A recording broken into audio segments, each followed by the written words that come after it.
10 రోజుల గ్యాప్ తర్వాత BRS trouble shooter రంగంలోకి దిగారు. హరీష్ అన్న ఎట్లా ఉంటుంది ప్రచారం సంబంధించి ఏం చెప్తారు?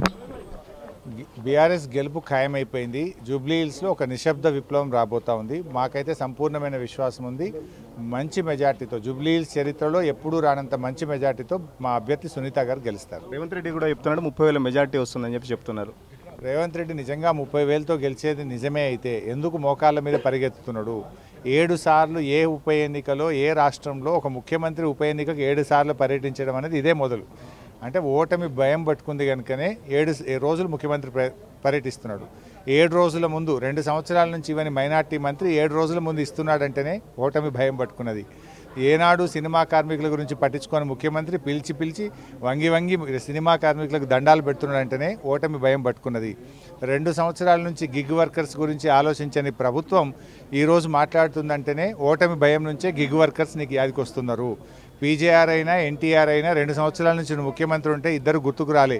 ఈరోజు పీజేఆర్ విగ్రహం పెడతా ఎన్టీఆర్ విగ్రహం పెడతా నువ్వు మాట్లాడుతున్నావంటేనే ఓటమి భయంతో మాట్లాడుతున్నావు. ఇట్లా చెప్పుకుంటూ పోతే ఆ ఓటమి భయం పట్టుకున్నది కనుకనే మొత్తం క్యాబినెట్ రాష్ట్రంలో వడ్లు కొనకపోయినా పంటలు ఈరోజు మొత్తం వర్షాలతో తడిసి మొలకెత్తుతున్నా, రాష్ట్ర వ్యాప్తంగా ప్రజలు ఇబ్బందులతో ఉన్న రాష్ట్రాన్ని వదిలేసినారు. మొత్తం క్యాబినెట్ ముఖ్యమంత్రి మంత్రులు మొత్తం గల్లీకి ఇవాళ వాళ్ళ ఎమ్మెల్యేలు కూడా జూబ్లీహిల్స్లో తిరుగుతున్నారంటేనే ఓటమి భయం వాళ్ళకి పట్టుకున్నది. కాళేశ్వరం సంబంధించి బీఆర్ఎస్ బీజేపీ ఫెవికాల్ సంబంధం బయటపడుతుంది. ఇప్పటివరకు కేసీఆర్ని కానీ హరీష్ రావు కానీ లేకపోతే కేటీఆర్ కానీ అరెస్టు జరగలేదని చెప్పేసి చెప్తున్న పరిస్థితి ఏం చెప్తారు? కిషన్ రెడ్డిది రేవంత్ రెడ్డిదే ఫెవికాల్ బంధం. 6 సంవత్సరాల క్రితం కిషన్ రెడ్డి గారు 6 సంవత్సరాల క్రితం రేవంత్ రెడ్డి మీద ఈడీ కేసు నమోదైంది. ఓట్ ఫర్ నోట్ కేసులో ఈడీ కేసులో రేవంత్ రెడ్డి ముద్దాయిగా ఉన్నాడు.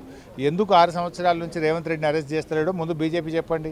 రెడ్ హ్యాండెడ్గా దొంగ నోట్ల కట్టలతోని దొరికిన రేవంత్ రెడ్డిని ఇవాళ ఈ రోజు వరకు ఎందుకు అరెస్ట్ చేయట్లేదు అంటేనే రేవంత్ రెడ్డి బీజేపీతో అండర్స్టాండింగ్ ఉన్నాడు. రేవంత్ రెడ్డి ఓపెన్గా ఏం చెప్తాడు? మరి నేను ఆర్ఎస్ఎస్లో పుట్టాను, తెలుగుదేశంలో చదువుకున్నాను, కాంగ్రెస్లో నౌకరీ చేస్తున్నా అన్నాడు. నేను ఆర్ఎస్ఎస్లో పుట్టినా అని చెప్తుండు. రేపు ఏడిపోతాడు? కాంగ్రెస్లో నౌకరీ చేస్తున్నా అన్నాడు. ఉంటున్నా అంటలేడు, నౌకరీ అన్నాడు. అంటే రేపు ఏడిపోతాడు అనే క్వశ్చన్ మార్క్ పెట్టిండు. ఇవాళ అతను బీజేపీతో కుమ్మక్కై ఉన్నాడు.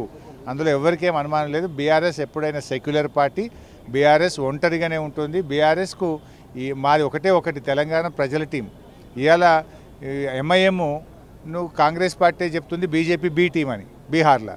మరి అదే ఎంఐఎం బీజేపీ బి టీంతో తెలంగాణలో ఎందుకు కాంగ్రెస్ పార్టీ పొత్తు పెట్టుకుంటుంది? అంటే మీరు పరోక్షంగా బీజేపీతో కుమ్మక్కైనట్టే కదా. ఖచ్చితంగా బీఆర్ఎస్ బీజేపీ కాదు, కాంగ్రెస్ బీజేపీ ఫెవికాల్ బంధం ఖచ్చితంగా కాపాడుతుంది. ఎందుకంటే ఓట్ ఫర్ నెట్ కేసులో ఇప్పటి వరకు 6 ఏళ్లుగా ముఖ్యమంత్రి రేవంత్ రెడ్డిపై చర్యలు ఎందుకు తీసుకోవట్లేదో బీజేపీ అటు కాంగ్రెస్ సమాధానం చెప్పాలని చెప్పేసి చెప్తున్న పరిస్థితి. మరోపక్కన ఖచ్చితంగా బీఆర్ఎస్ పార్టీ జూబ్లీహిల్స్లో జెండా ఎగరవేస్తుందని చెప్పేసి ఎన్నడూ లేని విధంగా ఒక ఉప ఎన్నిక కోసం ముఖ్యమంత్రి ఇట్లా తిరగడం నా రాజకీయ చరిత్రలో ఎప్పుడు చూడలేదని చెప్పేసి చెప్తున్న పరిస్థితి. జూబ్లీహిల్స్ ప్రజలు ఆల్రెడీ డిసైడ్ అయ్యారు. జూబ్లీహిల్స్లో బీఆర్ఎస్ పార్టీ జెండా ఎగరేస్తుందని చెప్పేసి హరీష్ రావు చెప్తున్నారు. దాదాపు 10 రోజుల గ్యాప్ తర్వాత హరీష్ రావు రంగంలోకి దూకిన పరిస్థితి. మీట్ ద ప్రెస్ కార్యక్రమంలో పాల్గొన్న తర్వాత కూడా చాలా బిజీ షెడ్యూల్లో కూడా హరీష్ రావు ఉన్నట్టు తెలిసింది. ఈరోజు సాయంత్రం నుంచి కూడా హరీష్ రావు ప్రచారంలో బిజీగా ఉన్నట్టు షెడ్యూల్ కూడా హరీష్ రావు సంబంధించిన వాళ్ళ వర్గాలు కూడా చెప్తున్న పరిస్థితి. వీడియో జర్నలిస్ట్ సతీష్తో సురేష్ తొలి వెలుగు కోసం. అసలైన తొలి వెలుగు. ఫాలో వాట్సాప్ @తొలి వెలుగు అఫీషియల్.